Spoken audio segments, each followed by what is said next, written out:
요즘 유튜브나 뉴스에서 은퇴 자금 10억이라는 숫자 참 많이 들으셨을 겁니다. 실제로 자산 10억 이상 보유한 가구는 대한민국 전체 가구의 10%도 안 됩니다. 그런데 마치 10억 없으면 노후는 절망이라는 분위기까지 흘러나오고 있습니다. 과연 10억을 가진 은퇴자들이 많을까요? 그러나 현실은 다릅니다. 대부분의 은퇴자들이 10억은커녕 2억도 채 되지 않는 자산으로 살아가고 있고, 많은 분들이 이런 생각을 하시죠. 지금 가진 걸로 나는 괜찮을까? 오늘 영상은 그 질문에 대해 아주 현실적인 사례 하나를 가지고 이야기해 보려 합니다. 안녕하세요. 노후설계사 이상진입니다. 오늘은 은퇴 후 매달 300만 원 정도의 소득으로, 그것도 특별한 재산 없이 평범하게 살아가는 부부의 이야기를 준비했습니다. 수도권의 비싼 집값을 벗어나 지방 중소도시로 이주해 하루하루를 여유롭고 단정하게 살아가는 그들의 노후는 여러분이 상상하던 은퇴와는 조금 다를지도 모릅니다. 돈을 아껴 쓰기만 하는 삶이 아닙니다. 여행도 하고 텃밭도 가꾸고 때론 손주들 장난감도 사주는 그런 일상입니다. 중요한 건 이들이 쓰는 돈이 아니라 돈을 대하는 기준입니다. 매달 300만 원이라는 숫자는 절망이 아니라 기준을 세우면 충분히 여유를 누릴 수 있는 조건이 될 수 있다는 사실. 오늘 그 이야기를 영상에 담았습니다. 지금 여러분에게 꼭 필요한 건 남의 기준이 아닙니다. 여러분의 삶을 위한 현실적 기준을 세우는 것입니다. 이 영상을 끝까지 보시면 어떻게 그 기준을 세워야 하는지, 그리고 지금 자산이 부족하더라도 노후를 안정적으로 살아갈 수 있는 핵심 정보를 함께 알려드리겠습니다. 주인공 부부는 올해 각각 62세와 60세를 맞이한 평범한 은퇴 부부입니다. 두 사람 모두 수도권에서 30년 이상 직장 생활을 이어왔고, 자녀 둘을 키우며 남들처럼 치열하게 살았습니다. 은퇴 전까지 이 부부가 가진 자산은 서울 외곽의 아파트 한 채와 은행에 예금 형태로 모아둔 1억 2천만 원이 전부였습니다. 국민연금은 각각 따로 가입해 두었기 때문에 두 사람 모두 연금을 수령하고 있지만 금액이 크지는 않았습니다. 남편은 매달 약 110만 원, 아내는 약 80만 원 정도를 수령하며 합산하면 연금 수입만 약 190만 원 정도였습니다. 이들은 은퇴를 앞두고 큰 결심을 하게 됩니다. 바로 30년 넘게 살아온 서울을 떠나 경북 영주시로 이주한 것입니다. 그 이유는 명확했습니다. 살고 있던 아파트를 처분하면 약 6억 5천만 원 정도의 현금이 생기는데, 이 돈으로 영주시의 신축 아파트를 매입하고도 여유 자금이 남기 때문이었습니다. 실제로 이 부부가 매입한 영주 아파트는 전용 면적 84제곱미터 기준 2억 8천만 원에 매입했습니다. 잔금과 이사비, 리모델링 비용까지 모두 포함해도 3억을 넘지 않았습니다. 그 결과 이 부부는 집을 팔고도 예금 자산이 4억 이상 늘어나는 효과를 얻게 되었고, 그중 일부는 여전히 예금으로 보유하고 있습니다. 서울에서 살던 시절에는 관리비와 난방비, 주차비 등을 포함한 월 고정 지출만 해도 90만 원을 훌쩍 넘겼습니다. 하지만 영주로 내려온 뒤 관리비는 절반 수준으로 줄어들었고, 난방비 역시 지역 난방 방식 덕분에 월 6만 원 정도면 충분했습니다. 더불어 이 부부는 이주를 계기로 차량을 완전히 처분했습니다. 대중교통 중심의 삶으로 전환하면서 주유비, 보험료, 주차비 등 월 평균 40만 원 이상이 빠져나가던 고정비용을 완전히 없앴습니다. 자동차를 포기하면 불편할 줄 알았지만 실제로는 그렇지 않았습니다. 버스 노선이 잘 갖춰진 도심지 아파트 단지를 선택했고, 필요한 이동은 모두 도보와 대중교통으로 해결할 수 있었기 때문입니다. 소득 구조에도 변화를 줬습니다. 연금 외에도 이 부부는 작은 아르바이트 수입을 더하고 있습니다. 남편은 근처 공공시설의 주차 안내 일을 주 3일 정도 하고 있고, 아내는 도서관에서 진행하는 독서지도 자원봉사에 참여하다가 강사비를 소액받는 구조입니다. 이 두 가지 아르바이트 수입이 합쳐지면 약 100만 원 정도의 현금 흐름이 추가됩니다. 이처럼 몸에 무리가 가지 않는 선에서의 활동은 단순한 돈벌이를 넘어서 삶의 활력을 더해주고 있습니다. 아침에 일어날 이유가 생기고 사람들과 대화할 기회가 생기니 오히려 정신적으로 더 건강해졌다고 부부는 말합니다. 이 모든 변화의 핵심은 자산의 크기를 키운 것이 아니라 지출 구조와 생활 방식, 수입 루트를 바꾼 데 있습니다. 실제로 통계청이 발표한 2023년 가계금융복지조사에 따르면 60대 이상 가구의 평균 순자산은 약 3억 8천만 원 수준이며 이 중 대부분은 부동산 자산으로 묶여 있습니다. 다시 말해 현금 유동성이 부족한 상태에서 자산만 쥐고 있는 경우가 많다는 뜻입니다. 이 부분은 자산의 상당 부분을 유동자산으로 전환하고 생활비 지출을 줄이며 작은 수입을 유지하는 방향으로 노후 전략을 세운 것입니다.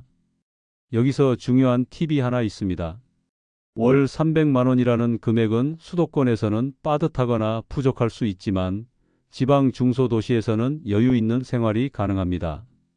한국보건사회연구원이 발표한 자료에 따르면 60대 부부 기준으로 최소한의 생계비는 월 250만 원, 여유 있는 삶을 위한 적정 생활비는 약 370만 원으로 조사되었습니다. 하지만 이 수치는 수도권 기준으로 산출된 것이며 지방에서는 이보다 20% 이상 낮은 비용으로도 비슷한 수준의 삶을 누릴 수 있습니다. 실제로 이 부부는 월 290만 원에서 310만 원 사이의 수입으로도 매달 80만 원 이상을 저축하거나 여가비로 활용할 수 있는 여유를 확보하고 있습니다.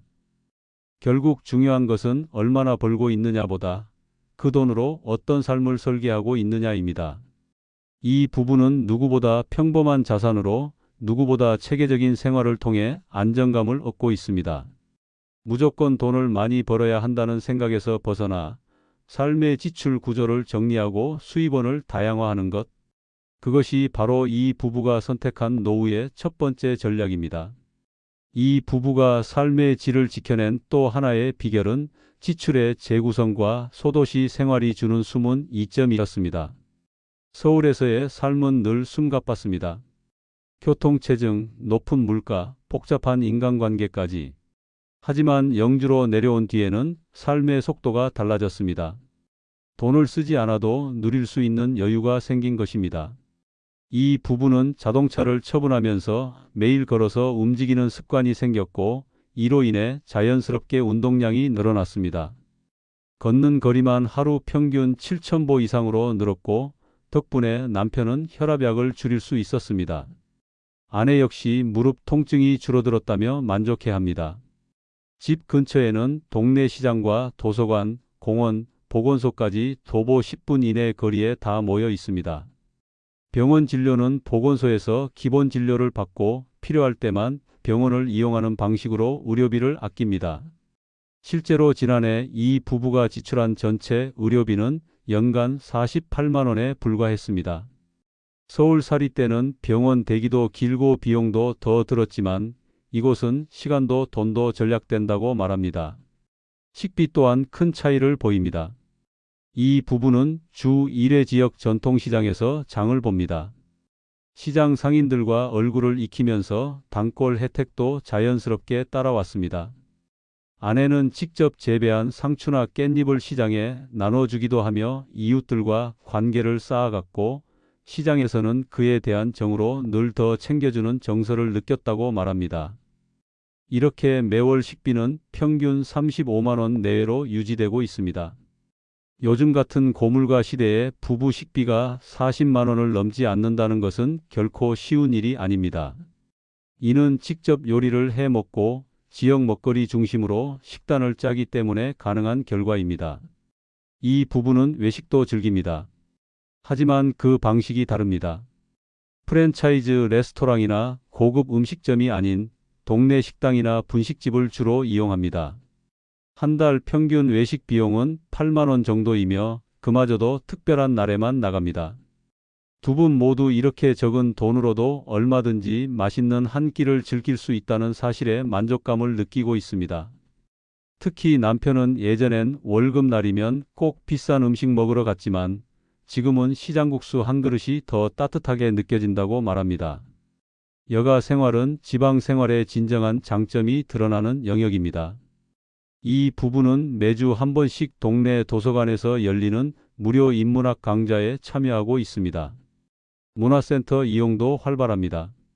강좌 수강료가 대부분 무료거나 1만 원 이내로 매우 저렴하기 때문입니다. 아내는 라인 댄스를 수강하고 있고 남편은 스마트폰 기초반에서 다른 시니어들과 교류하고 있습니다. 이렇게 매달 여가비로 지출되는 금액은 5만 원 수준이지만 만족도는 매우 높다고 말합니다. 이처럼 지역의 공공자원을 잘 활용하면 적은 돈으로도 풍요로운 취미 생활이 가능합니다. 가장 인상적인 부분은 돈을 쓰지 않아도 마음이 채워지는 시간들이 많다는 점입니다. 매일 아침 단지 뒤 공원에서 산책하며 마주치는 이웃들과 인사 나누는 것이 하루의 활력이 되고 가끔 함께하는 공원 청소 봉사는 소소한 자존감의 원천이 됩니다. 손주들이 놀러오는 날엔 집에서 직접 만든 김밥과 떡볶이로 환영식을 차리며 돈보다 정성으로 사랑을 전하고 있습니다. 한 연구 결과에 따르면 노년기의 행복감을 결정짓는 주요 요인 중 하나가 사회적 관계라고 합니다. 한국보건사회연구원 조사에 따르면 60세 이상 고령자 중 매일 대화를 나눌 사람이 있는 집단은 그렇지 않은 집단보다 삶의 만족도가 1.7배 높았다고 합니다. 이 부분은 그 누구보다 지역사회와 연결돼 있고 적은 비용으로도 다양한 사회적 관계를 이어가고 있는 셈입니다. 이런 일상 덕분에 이들은 돈에 끌려가는 삶이 아닌 삶을 스스로 설계하는 주도적인 은퇴 생활을 하고 있습니다. 소비에서 자유로워진 이들이 이야기합니다. 돈을 쓰는 대신 시간을 더 정성스럽게 쓰기로 했다고 말입니다. 중요한 건 얼마나 쓰는지가 아니라 누구와 어떤 방식으로 쓰느냐는 점입니다. 여러분도 마찬가지입니다. 적은 돈으로도 넉넉한 삶을 살 수 있는 방법은 반드시 존재합니다. 다만 지금의 소비 방식과 생활 리듬을 점검하고 새롭게 재설계하는 결심이 필요할 뿐입니다. 바로 그 결심이 여러분의 노후를 완전히 바꿔놓을 수 있습니다. 이 부부가 월 300만 원의 수입 안에서 삶의 질을 유지할 수 있었던 가장 결정적인 이유는 바로 철저한 예산 배분과 계획적인 소비 습관 덕분입니다. 단순히 아끼는 것이 아니라 자신들의 생활 리듬에 맞춰 돈이 들어가야 할 곳과 줄여야 할 곳을 정확하게 구분해낸 결과입니다. 이들의 소비 전략을 자세히 들여다보면 실제로 많은 분들이 바로 지금부터 실천할 수 있는 현실적인 팁이 담겨 있습니다. 먼저 매달 들어오는 수입은 총 300만 원 정도입니다. 국민연금에서 190만 원, 부부가 소일거리로 벌어들이는 소득이 약 100만 원 수준입니다. 이 금액을 기준으로 부부는 매달 고정 지출과 변동 지출을 명확하게 구분해 예산표를 만듭니다. 고정 지출 항목은 관리비, 공과금, 식비, 통신비, 보험료 등으로 구성되며 매월 평균 160만 원 정도가 고정으로 지출됩니다. 관리비는 매달 평균 12만 원, 수도와 전기, 가스비를 포함한 공과금은 계절에 따라 다르지만 월 평균 10만 원 수준입니다. 식비는 두 사람이 함께 살아가는데 무리가 없도록 35만 원 안팎으로 유지하며 통신비는 알뜰폰 요금제를 활용해 두 사람 합산 4만 원 이내로 관리하고 있습니다. 보험료는 실손보험과 간병보험을 포함해 약 20만 원 수준이며 나머지는 각종 자동이체 되는 고정 납부 항목들입니다. 이후 남는 140만 원의 금액 중 절반은 선택 지출 항목으로 배정됩니다. 문화생활, 여가비, 손주 용돈, 경조사비 등이 여기에 해당합니다. 예를 들어 매월 5만 원 정도는 여가 활동을 위한 수업이나 카페 이용에 쓰이고 10만 원 내에는 손주들에게 주는 소소한 용돈으로 활용됩니다. 경조사비는 예비비 항목으로 따로 분류해 월 5만 원씩 미리 준비해 두고 있습니다. 이처럼 모든 지출은 사전에 계획되어 있기 때문에 갑작스럽게 돈이 나가는 일이 거의 없습니다. 이 부부의 특별한 점은 매달 일정 금액을 예비 자금으로 비축해 둔다는 것입니다. 평균 70만 원 정도의 여유 자금은 긴급 의료비, 집 수리, 여행 적립금 등으로 활용됩니다. 예를 들어 1년에 한 번 가는 국내 여행 비용은 이 예비 자금에서 마련합니다. 작년에는 3박 4일 일정으로 남해 여행을 다녀왔으며 2인 기준 총 경비는 약 60만 원 정도였습니다. 미리 예산을 분산해 두니 여행 후에도 금전적 부담이 전혀 없었다고 말합니다. 이러한 소비 시스템은 부부가 은퇴 전부터 자연스럽게 훈련해온 생활 방식에서 비롯된 것입니다. 남편은 20년 넘게 직접 가계부를 쓰며 모든 수입과 지출을 기록해왔고, 아내는 월 초마다 예산회의를 함께하는 습관을 갖고 있습니다. 실제로 두 사람이 가계부를 보며 회의하는 모습은 이제 하루 중 가장 중요한 루틴 중 하나가 되었다고 합니다. 서로의 의견을 주고받으며 불필요한 지출을 조율하고 다음 달 계획을 세우는 과정에서 오히려 부부간의 대화도 늘어났다고 말합니다. 전문가들도 이러한 소비 방식이 노후 재정 안정에 큰 도움이 된다고 조언합니다. 한국보건사회연구원 보고서에 따르면 은퇴 후에도 매월 수입과 지출을 꼼꼼히 기록하며 예산을 관리하는 가구는 그렇지 않은 가구보다 재정 스트레스를 느끼는 비율이 50% 이상 낮았다고 합니다. 즉, 돈을 얼마나 벌었느냐보다 그 돈을 얼마나 계획적으로 사용하는가가 노후의 안정감을 좌우한다는 뜻입니다. 또한 이 부부는 소비에 대한 가치 기준도 명확합니다. 돈을 쓸 때에는 그것이 진짜 삶의 만족으로 이어지는가를 스스로 묻습니다. 예를 들어 새로운 옷을 살지, 손주 장난감을 살지, 아니면 여행 적립을 더할지 고민할 때에는 늘 서로에게 이렇게 묻습니다. 이 지출이 우리에게 남는 기쁨을 줄 수 있을까? 이러한 질문이 곧 소비의 기준이 되어 불필요한 유혹에서 벗어날 수 있는 힘이 됩니다. 이처럼 월 300만 원 안에서 계획적으로 살아가는 방법은 단순한 전략이 아닙니다. 돈이 필요한 순간을 예측하고 그에 맞춰 흐름을 만들어가는 것입니다. 여러분도 지금부터라도 이 방식을 차용해 볼 수 있습니다. 매달 수입과 지출을 나누어 기록하고 예비비 항목을 만들어 놓는 것만으로도 재정에 대한 불안을 상당 부분 줄일 수 있습니다. 그리고 무엇보다 중요한 것은 가족 간의 소통입니다. 누구 한 사람만 아는 돈 이야기가 아니라 함께 공유하고 함께 결정하는 과정에서 진짜 노후의 안정이 만들어집니다. 앞서 소개해드린 대로 이 부부는 현재 수입과 지출의 균형을 잘 맞춰가며 60대의 삶을 단단하게 설계하고 있습니다. 하지만 이들이 진정으로 돋보이는 이유는 바로 아직 오지 않은 70대와 80대를 대비해 지금부터 구체적인 계획을 세우고 있다는 점입니다. 돈이 있든 없든 연령이 어떻든 간에 미래를 준비하는 태도는 누구에게나 필요한 자세입니다. 이 부부는 노후의 후반부를 단순히 기다리는 시간이 아니라 새롭게 설계해 나가야 할 시간으로 보고 있습니다. 지금처럼 건강할 수만은 없다는 사실을 받아들이고 언젠가 체력이 떨어지고 판단력이 흐려질 때를 위한 대비책을 조금씩 마련해 두고 있습니다. 이들은 이를 두 번째 설계라고 부릅니다. 두 번째 설계의 핵심은 체력의 변화에 따른 주거 대책입니다. 지금은 엘리베이터가 있는 신축 아파트에 살고 있지만 언젠가는 그조차 감당하기 어려울 수 있다고 봅니다. 그래서 이 부부는 향후 75세 이후에는 거동이 불편해질 가능성에 대비해 요양시설이나 실버타운에 입주할 수 있는 선택지를 미리 조사해 두고 있습니다. 실제로 가까운 시의 실버타운 한 곳은 1인 기준 입주 보증금이 6천만 원에서 1억 원 사이, 월 생활비가 180만 원 내외였습니다. 이 부부는 현재 저축 중인 비상자금 중 일부를 이 용도로 정해놓고 있으며 70세가 넘기 전에는 입주 후보지를 두 곳으로 압축하고 계약 조건을 꼼꼼히 살펴볼 계획입니다. 또한 아내는 최근 간병보험에 추가로 가입했습니다. 80세 이후 치매나 중증 질환이 발생할 경우 요양급여만으로는 감당이 어렵다는 사실을 알고 연 30만 원 수준의 보험료로 70세 이후부터 간병비를 지원받을 수 있는 상품을 선택했습니다. 남편 역시 기존의 실손보험 외에 장기요양 등급 신청 조건과 절차를 미리 공부해 두었습니다.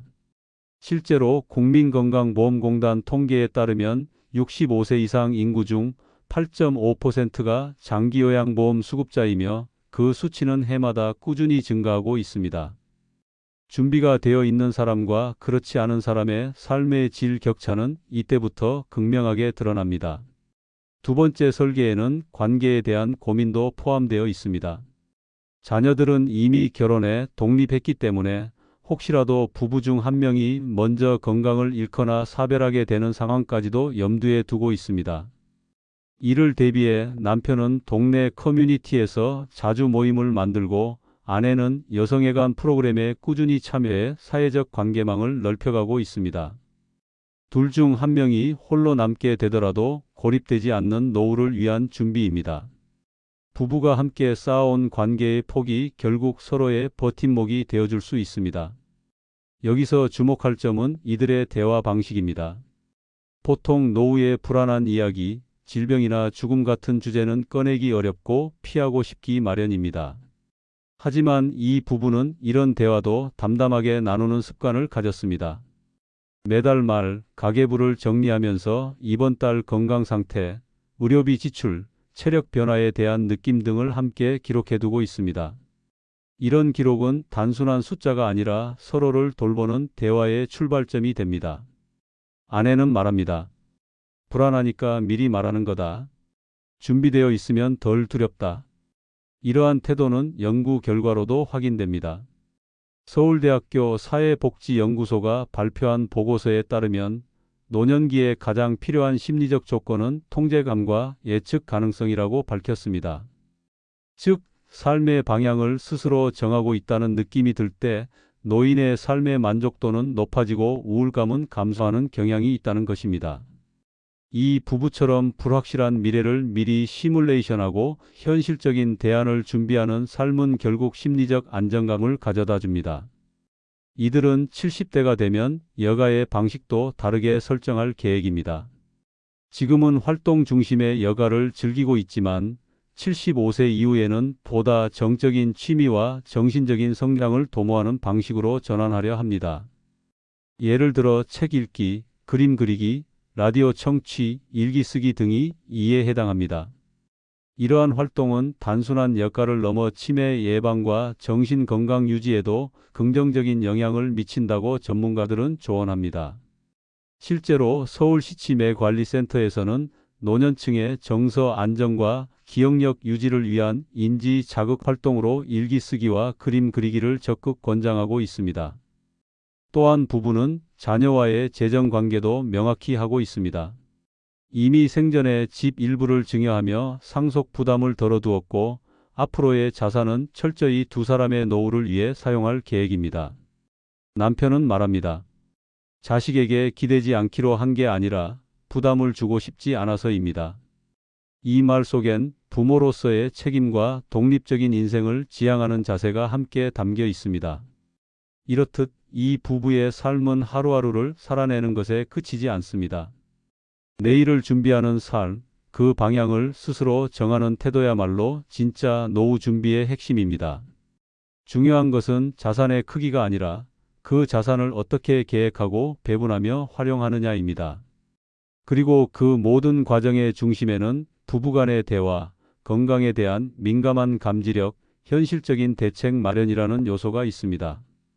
이 부부가 마지막으로 시청자 여러분께 전하고 싶은 조언은 아주 단순하지만 깊은 울림이 있습니다.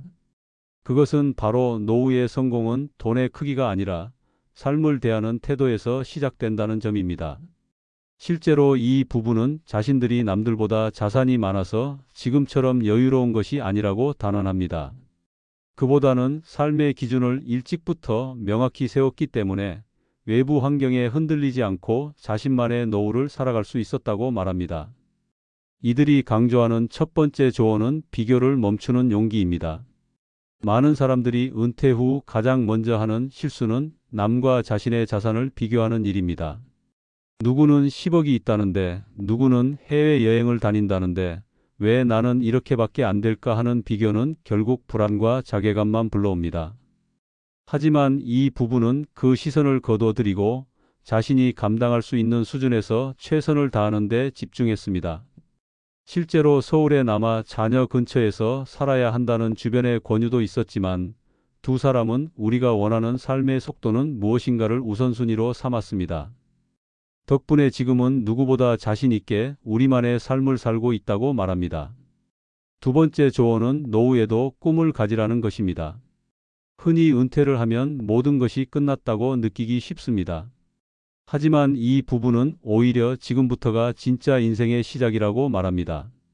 남편은 80 전에 자신의 이름으로 자서전을 한 권 써보는 것이 꿈이고, 아내는 자신이 그토록 좋아하던 클래식 음악을 배워 피아노 한 곡쯤은 완주해보는 것이 목표입니다. 이처럼 작지만 명확한 목표는 삶의 방향을 잡아주고 하루하루를 더 의욕 있게 만들어줍니다. 여기에는 과학적 근거도 있습니다. 서울대학교 노년심리연구팀이 발표한 연구에 따르면 은퇴 후 구체적인 목표가 있는 사람은 그렇지 않은 사람에 비해 삶의 만족도가 1.9배 높았고 우울감은 40% 이상 낮았다고 보고했습니다. 이는 단순한 기분 문제가 아니라 신체 건강에도 직접적인 영향을 미치는 수치입니다. 계획이 있는 사람은 움직이고 움직이는 사람은 덜 아프기 때문입니다. 세 번째로, 이 부부는 배우자와의 관계를 최우선으로 유지하라는 조언을 전합니다. 은퇴 후에는 하루 24시간을 함께 보내는 시간이 늘어나면서 부부 사이의 갈등이 의외로 많이 발생합니다. 하지만 이들은 은퇴 직후부터 의식적으로 서로에게 역할을 나누고 사소한 일도 함께 상의하는 습관을 만들었습니다. 식사 준비, 장보기, 외출 계획, 심지어 예산 짜는 일까지 모두 협업으로 진행합니다. 그렇게 하루하루를 함께 만들어가는 과정을 통해 부부는 서로에 대한 신뢰를 더욱 깊게 다질 수 있었습니다. 실제로 보건복지부에서 발표한 자료에 따르면 은퇴 가구 중 부부 간 갈등이 심화된 경우 삶의 만족도가 평균보다 35% 낮았으며, 반대로 소통이 활발한 가구는 정신건강 지표가 현저히 높게 나타났습니다. 결국 노후의 행복은 얼마나 서로를 이해하고 존중하느냐에서 비롯된다는 뜻입니다. 남편은 말합니다. 젊을 때는 자식 교육이 목표였고 중년에는 직장 생활이 목표였다면 지금은 아내와 잘 지내는 게 인생의 전부라고요. 네 번째 조언은 돈에 대한 철학을 다시 세우라는 것입니다. 이 부부는 돈을 쓰는 방식에서 삶의 철학이 드러난다고 믿습니다. 과거에는 돈을 모으기 위해 수많은 소비를 참고 전략하며 살아왔습니다. 그러나 지금은 그 돈을 어디에, 어떻게 쓰느냐가 더 중요하다는 생각으로 전환했습니다.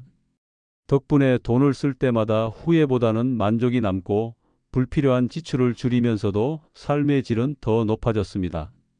예를 들어 이번 달 남은 돈으로 어떤 물건을 살지보다 어디에서 누구와 어떤 경험을 할지를 먼저 고민하게 되었다고 합니다. 마지막으로 이들이 전하는 가장 중요한 메시지는 내 삶의 우선순위를 나 자신이 정하라는 것입니다. 사회가 정해준 기준, 남들이 만든 삶의 공식을 그대로 따르다 보면 결국은 뒤처졌다는 느낌에 스스로를 다그치게 됩니다. 그러나 이 부부처럼 나만의 기준을 정하고 그 기준에 맞는 삶을 만들어가면 매일이 덜 흔들리고 더 단단해집니다. 그 기준은 크고 거창한 것이 아니라도 됩니다. 하루에 햇볕을 30분쯤 쬐자, 매달 책 한 권을 읽자, 손주와 영상통화를 한번 하자. 이렇게 작은 기준들이 모여 여러분의 삶을 지탱하는 기둥이 될 수 있습니다. 지금 이 순간도 늦지 않았습니다. 여러분이 어디에 살고 있든 얼마를 가지고 있든 간에 스스로에게 솔직하게 질문해 보시길 바랍니다. 나는 어떤 노후를 살고 싶은가? 그리고 지금 그 방향으로 한 발짝이라도 움직이고 있는가? 질문이 생기면 방향이 생기고 방향이 생기면 그곳으로 걸어갈 수 있습니다. 지금까지 월 300만 원으로도 여유롭게 살아가는 한 부부의 진짜 노후 이야기를 전해드렸습니다. 이들의 삶을 통해 우리는 분명하게 알 수 있었습니다. 꼭 10억이 있어야만 행복한 노후가 가능한 것이 아니라는 사실을 말입니다. 중요한 건 숫자가 아니라 기준입니다. 자신이 원하는 삶의 기준을 세우고 그 기준에 맞춰 수입과 지출을 조절하며 하루하루를 주도적으로 살아가는 태도가 노후의 진짜 자산이 됩니다. 은퇴 후의 삶은 20에서 30년 이상 지속되는 또 하나의 인생입니다. 이 시간을 단순히 흘러가는 시기로 두기보다는 지금 이 순간부터 직접 그려가는 여정으로 만들어야 합니다. 남과 비교하지 않고 나만의 속도로 걸어가며 부부든 혼자든 내 삶의 주인이 되는 것. 그것이 이 부부가 우리에게 보여준 노후의 본질이었습니다. 여러분도 지금부터 시작하실 수 있습니다. 오늘 이 영상이 여러분의 방향을 찾는데 작은 이정표가 되었기를 바랍니다. 주변에 은퇴를 준비 중인 가족이나 지인이 있다면 이 영상을 꼭 공유해 주세요. 누군가에게는 막막했던 내일의 희망이 되는 한 줄기 빛이 될 수 있습니다. 영상이 도움이 되셨다면 구독과 좋아요, 알림 설정까지 꼭 부탁드립니다. 여러분의 관심이 더 많은 사람에게 따뜻한 정보가 전해지는 힘이 됩니다. 댓글로 여러분이 꿈꾸는 노후의 모습도 함께 나눠주세요. 다음 영상에서는 정부가 마련해 두었지만 제대로 알려지지 않아 놓치기 쉬운 노인복지 제도에 대해 자세히 알려드립니다. 기초연금부터 노인 일자리, 주거급여까지 65세 이상 어르신이라면 반드시 알아야 할 모든 제도를 총정리해 드립니다. 끝까지 시청해 주셔서 감사합니다. 여러분의 행복한 노후를 응원하겠습니다.